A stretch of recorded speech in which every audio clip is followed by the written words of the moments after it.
Hello everyone and welcome to the E-commerce Edge. This is a webinar implementation series. My name's Lucia, I'm from Dello Insights, and over winter I asked 21 different experts how they used their data last year and what they're going to do this year with it.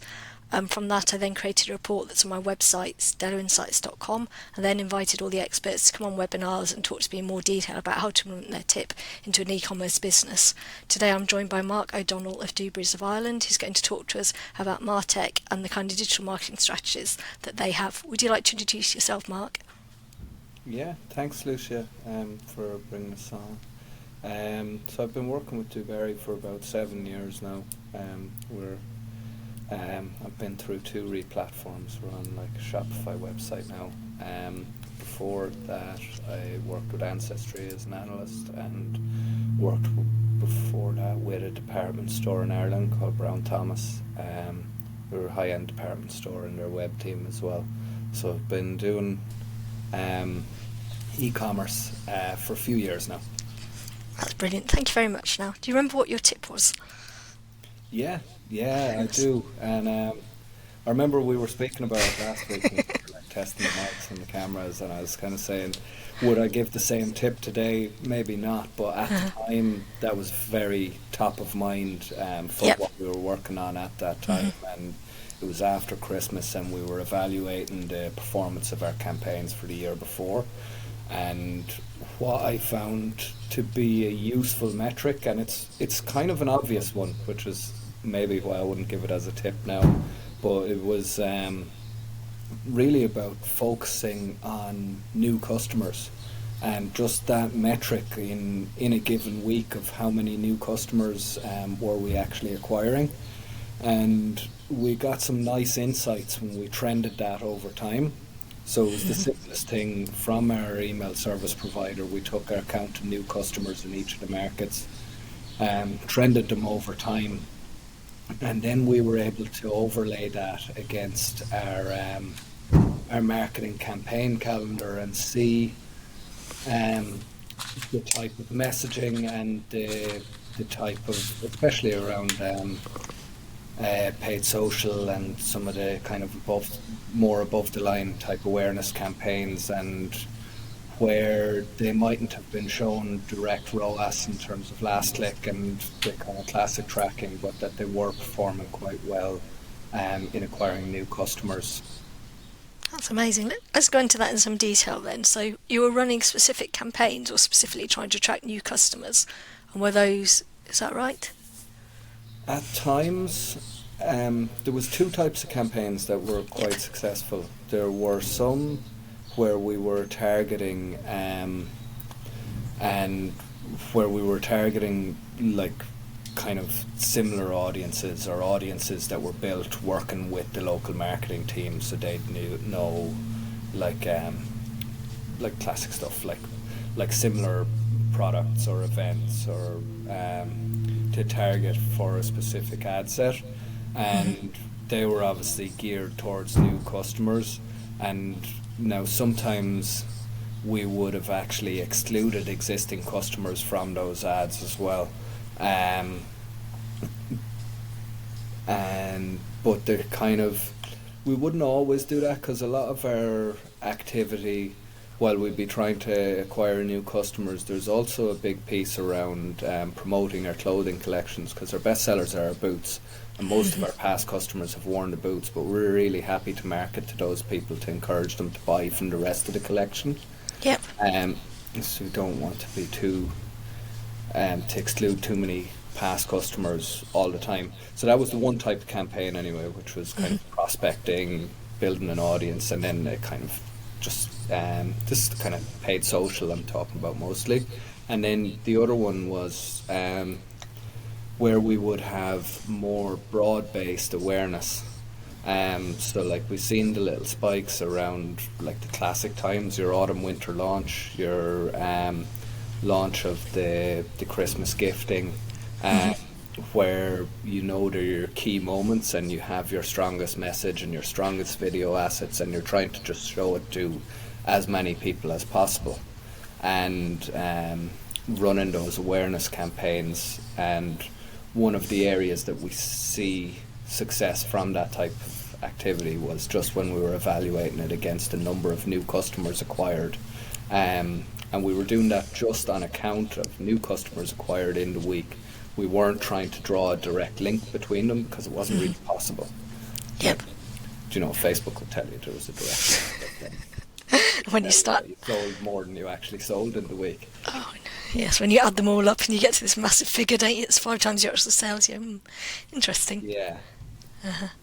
That's really interesting, Mark. So was it the case that you'd kind of market your best-selling? Was it you'd kind of get your best-selling products and try and get those out widely, or were you trying to show a more diverse range in your best sellers?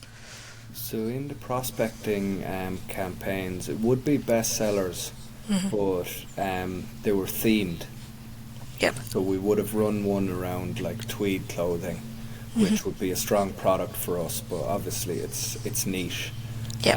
And then we would have done similarly with wax jackets and with leather jackets, and they each would have had their own campaign and their own assets, and we knew we'd strong products to support it then.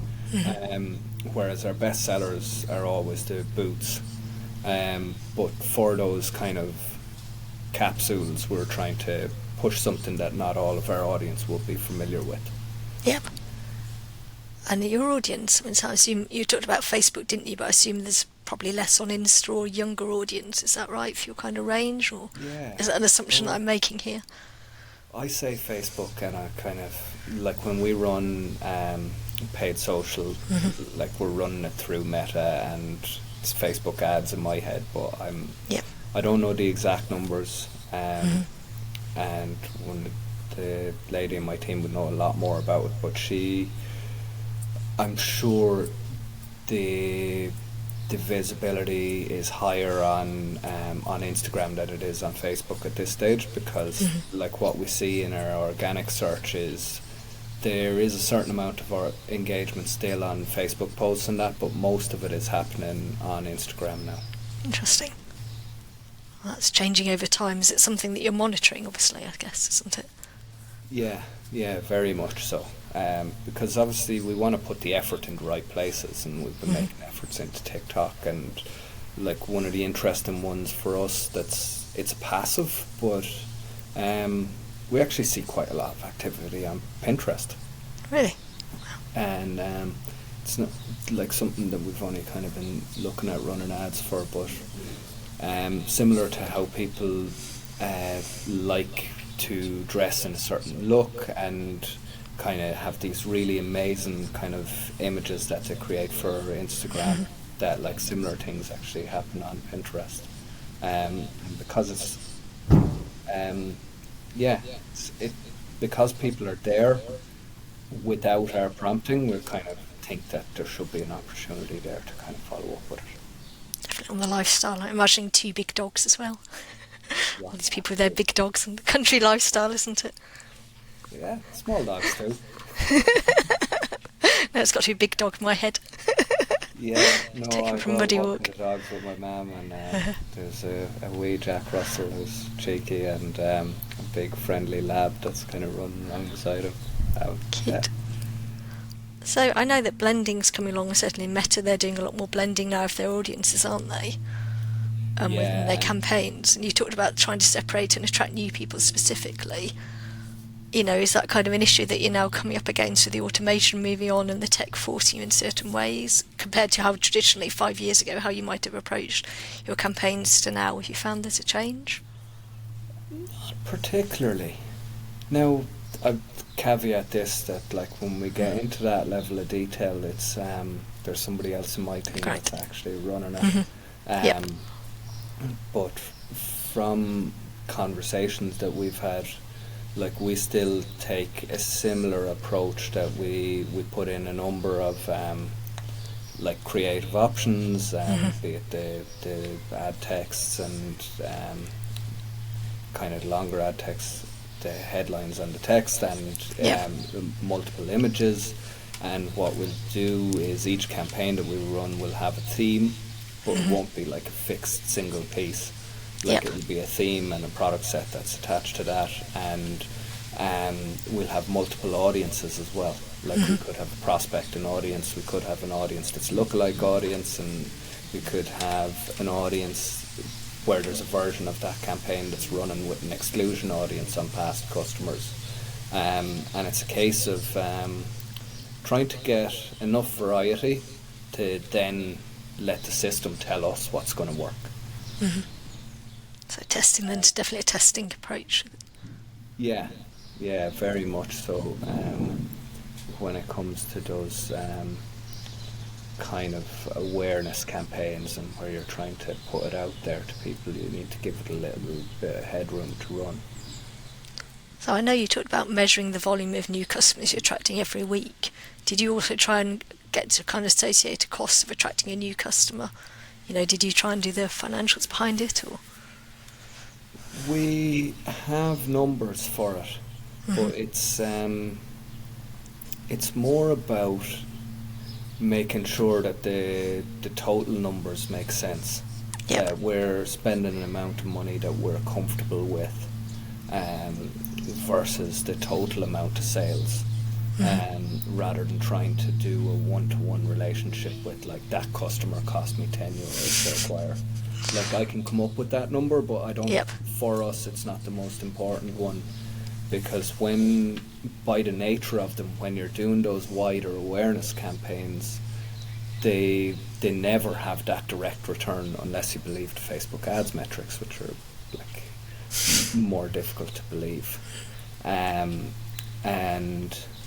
there's that's why a kind of a more time series approach and kind of a wider lens view is one that I'm happier with for that type of evaluation. But what we could see is that when you take, like, 6 months of data and you trend it on a weekly basis and you see that number of new customers acquired, you can draw direct correlations then between the campaigns that were running in those times and what wasn't, because you have your, like, core activities that are always on, like your paid search and performance max around, like, your branded paid search and your performance max, and that kind of baseline demand capture activity doesn't change in those periods. You're kind of matching it to how many people are searching for you, as opposed to throttling it.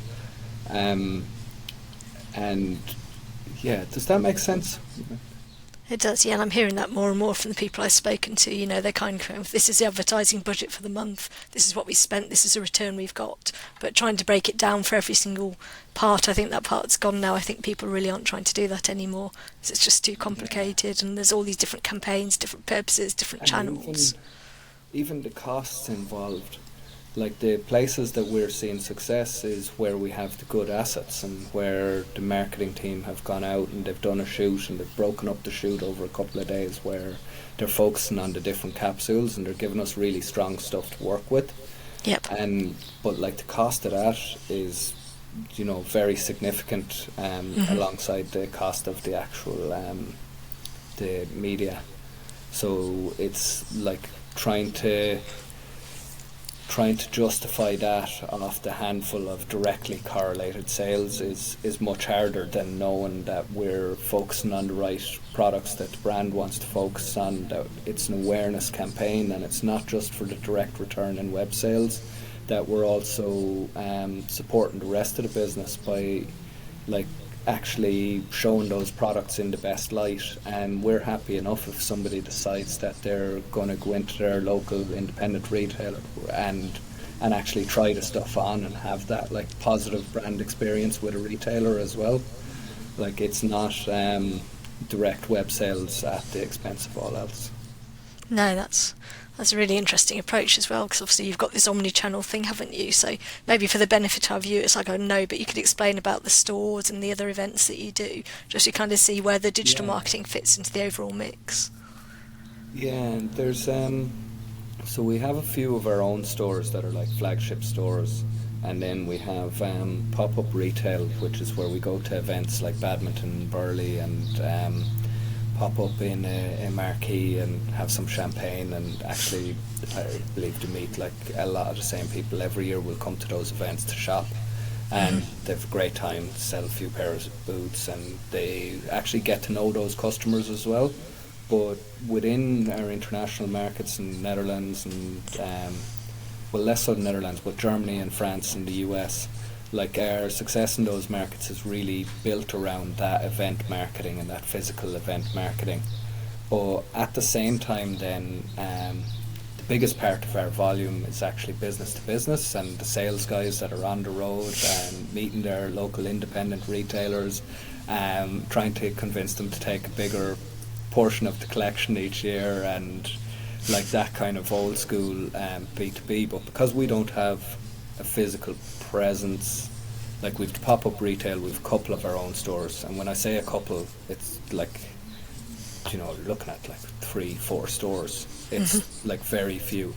So our biggest physical footprint is through third-party retailers, and we want to work with them.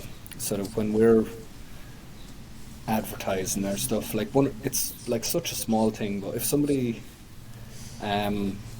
goes onto our site and clicks into the size guides, like one of the key messages within that for me is actually a link to the store locator of like, if you're unsure about it and you want to try it on, go and visit your local retailer and actually try it on.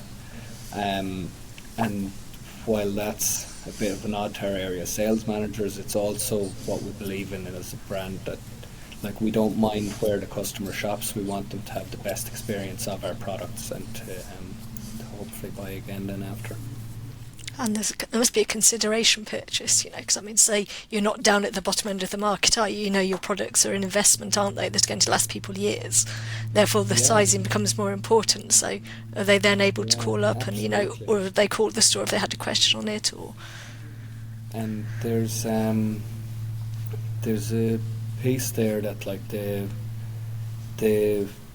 our background going back like before my time would have been in manufacturing, so we know the design team and quality team. They really know what it takes to actually make the products and make them in such a way that they're made to last, and they're functional and stylish and hard wearing.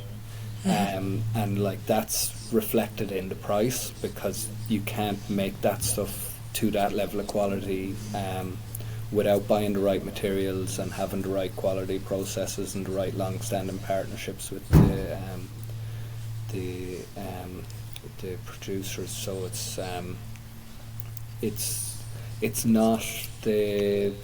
not like it's the opposite of fast fashion. Like our collection doesn't change a lot from one year to the next. That our core products remain the same season on season, and that's also one of the things that's like a challenge to describe to third party vendors in the e-com space. That like you're talking to a lot of providers, and their first thing is like, well, are you doing like a 10% welcome offer and 10% here and 20% there? And it's like, no, we actually have like a really hard line that we don't do any discounting. Like the only time we would give a discount code is where there's like a customer service issue or something, and we want to make good with a customer. Yep.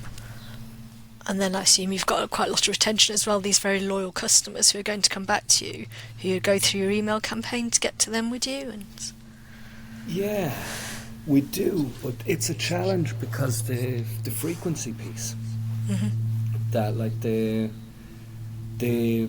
opportunity there with those customers who are loyal is to sell them a different part of the catalogue. Yep. If somebody is wearing the boots, that we might try and sell them a pair of deck shoes in the summer, or we might try and put clothing in front of them that we think they'd be interested in. But if the boots, like when we sell boots on the website, the first thing that we follow up with is like the care and maintenance, which is in the first part of the email series post purchase. Yep. And the purpose of that is actually so that it's less about the margin that we'd make from selling them the care products, and more about the fact that actually taking care of the boots is what can make them last like 5 and 10 years and longer. Like if you use your leather cream and you use your conditioner and you wash them kind of semi-regularly, like that's what, and if you're wearing them regularly as well, like the issues we have with boots is where like they go into a hot press for 9 months and they get dried out, and like whereas a person that is wearing them every week and gives them a bit of leather cream every now and again, they'll wear and wear, and they'll wear really well. Yeah. Make me feel a bit guilty now. Oh, Terrible, isn't it? yeah, I feel guilty bringing in stuff into the quality team to get them to fix other shoes that aren't even Dubarry's. Should we move on a bit, Mark? You did talk about saying if you were asked your tip today, that wouldn't necessarily be the tip you've been given. So obviously you've been working on things since we talked, which I think was back in autumn or winter, wasn't it? So it'd be lovely to know what's on your mind today, what projects are really going with you. Well, it's one of the things, because I was thinking about it just in terms of like what's a tip that I would give. And it's going way back.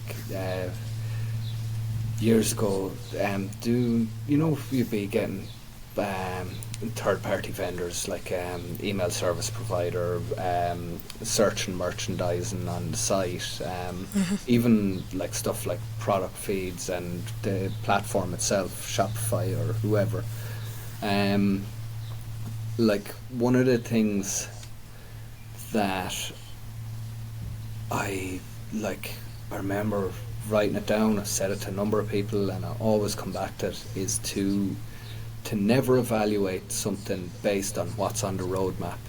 That like if you're in the kind of the scoping phase and you're sitting across the table and you're talking about your needs and you're like, well, it can't do that today, but it's on our roadmap and it'll be there in 2 or 3 months or 6 months or whatever the case may be. My experience has been that the person saying it believes it, and they 100% intend for it to be, but that with like development roadmaps being what they are, you can often be let down, and to like never make a decision based on what's going to be the future functionality of a tool, that you can only evaluate things based on what they're doing today. And it's like, even with Shopify and Shopify markets, there's like so much chat about that. I've spoken to different people about it, and it's going to do this and it's going to do that, but it's still like most of the third-party apps aren't integrated with Shopify markets. So even though they've fixed the kind of local acquiring and being able to have multiple bank accounts, so you can have your sterling and your euro and US all in separate accounts, so you're not paying the international card rates. But like that was just one issue with markets of why people are still having to use separate stores. Not that everything in the world is Shopify, but we're working with Shopify now, so it tends to be a Shopify-centric view. And it's your pain point as well, because you have got all these different international markets and currencies, haven't you, going on? So you're very much, you kind of need that kind of solution which is going to work, don't you? And it's not even a pain point, it's just the way it works. It's like there's excellent, like one of the things that our UK market hasn't been as robust as it could have been over the last 2 or 3 years, and our growth rates there have really slowed. But the fact that we're selling in the US and selling in France and Germany and seeing really good growth in those markets means that our overall web number is still very healthy. And like there's a bit of diversification by being active in different markets that really shields you from kind of economic shocks or any of that. And now Brexit's done and dusted, I guess it's all out of the system, isn't it? So all the processes are there. And yeah, well, we were lucky enough that we have like both physical and corporate entity in the UK before Brexit. Okay. So we had a local fulfillment centre there, kind of, I don't know how to describe it. I know it's near Cheltenham, and like we were fulfilling our web orders from there, and we were servicing our show circuit from there. And the real benefit of that, from my point of view, is it means you have like local customer service. So when somebody picks up the phone, they know the cultural nuances and everything, and then it also meant that for us, for Brexit, wasn't as big a deal, because the upshot of it was that everything that we would have shipped from Ireland, that we couldn't ship direct from Ireland to any customers, because we wouldn't hold all of our stock in that warehouse because it's a smaller space. Just means there's a tiny bit of a lag that we ship to there first in bulk, and then it gets distributed to the individual customer orders. And it goes through with the correct paperwork, all that stuff. Nice, that's good. So I know when I talked to you, we talked about a unifying data project that we were talking about, weren't you? Trying to get the same data as it across the store, the pop-ups and website into one place. Is that something again that is it ambition? And you talked about these big roadmaps, didn't you? Progress.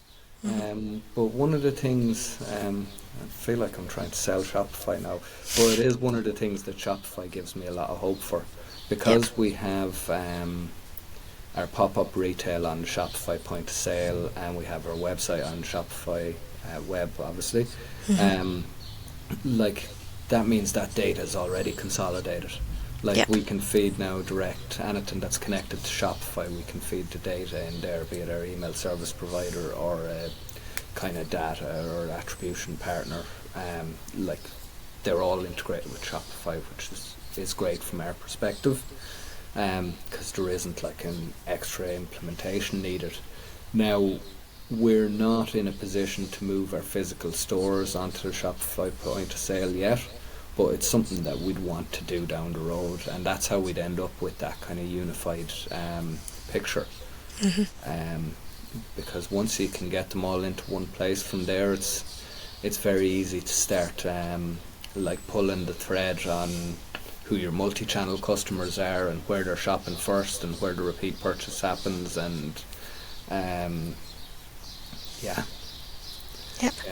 we kind of anecdotally have some strong ideas about what's happening in that space, but it would be very good to have the data to back it up. And like, it wouldn't have to be Shopify, but it's all about just getting, if you can get everything in one place, like, you know yourself, like if you can get everything in one place, then Your dream. You can start to work with it then. And you can. And then really work out the loyalty as well, so you can see actually if it's the same person going to these different points, can't you? Can test all those kind of theories and locations. And 100%. That's really fascinating. Thank you very much. So I know there's a lot of change going on in this marketing and AI and tech coming in all the time. Is there anything of particular which is happening at the moment that you're really keeping an eye on, that's either a concern or something you think you're really going to try and take it forward into what you're doing with your marketing for Dubarry? It's funny. This is my last question, by the way. Like an AI skeptic. That, like, my view on it is, like, do you know, like, all of the AI models, I've yet to hear one that doesn't have like hallucination as like one of the like key things to watch out for and worry about. Yep. And like, you wouldn't hire somebody if they were going to come in and start hallucinating at their desk, like, do you know? You'd be quite worried about that. But putting that to the side, like, we've been working with tools that include artificial intelligence for like north of 10 years. Do you know, like, your search and merchandising tools, your like performance max campaigns in Google, all of that stuff is happening there in the background as an augmentation. And I still believe in, like, you have to have somebody to pull the levers that knows what they're doing, that knows who the customer is that they're targeting with a specific campaign, because it's not just who our customer is generally, but like, do you know, you have a target audience, you have a message, and you have that the assets then for the specific campaign, and putting it together in the right way and not just letting it run wild, because when you let these things go, you can end up looking a bit mediocre, like, if it's not put together in the right way. Now, that said, I have no doubt that if somebody was to go through our website and start looking at our campaigns, they'll find plenty of stuff to screenshot that isn't as polished as we'd like it to be, but we'll keep working through it. But I used to think voice search was going to be a big thing, which like operates pretty much the exact same as like the language-based AI models, but it still hasn't kind of taken on. So I think, like, short term, it's not going to have as big an impact as some people will say, but then longer term, as an augmentation for helping people do things more efficiently, I think possibly. That's a really balanced answer, isn't it? And it's really hard, I think, you kind of want to take it on board, but at the same time you need that absolute control around it because you just can't see what it's doing. So unless you're there before Yeah. it's setting everything up and then check it once it happens, because if something goes wrong, then it can just accelerate very, very quickly, can't it? And you don't know And what's it's like happened. having a junior person in the team, and like the balance between having an extra pair of hands and having to check their work, and depending on the nature of the task, it's like sometimes it's actually more work to be checking than just to do it yourself. When you can't define what it's going to do either, because it might do something 5 different ways 5 times, ask it to do the same thing, whereas you'd have a process in the business say this is do it this way, so you then got to train it to do all the steps you want it to do and document those, put them down and teach it. So 100%. Yeah. right, well, we've got to our time, so I think I'm going to end here, but thank you, Mark, that was really fascinating. Yeah, thanks Lucia for having us on, and happy to talk. Lovely.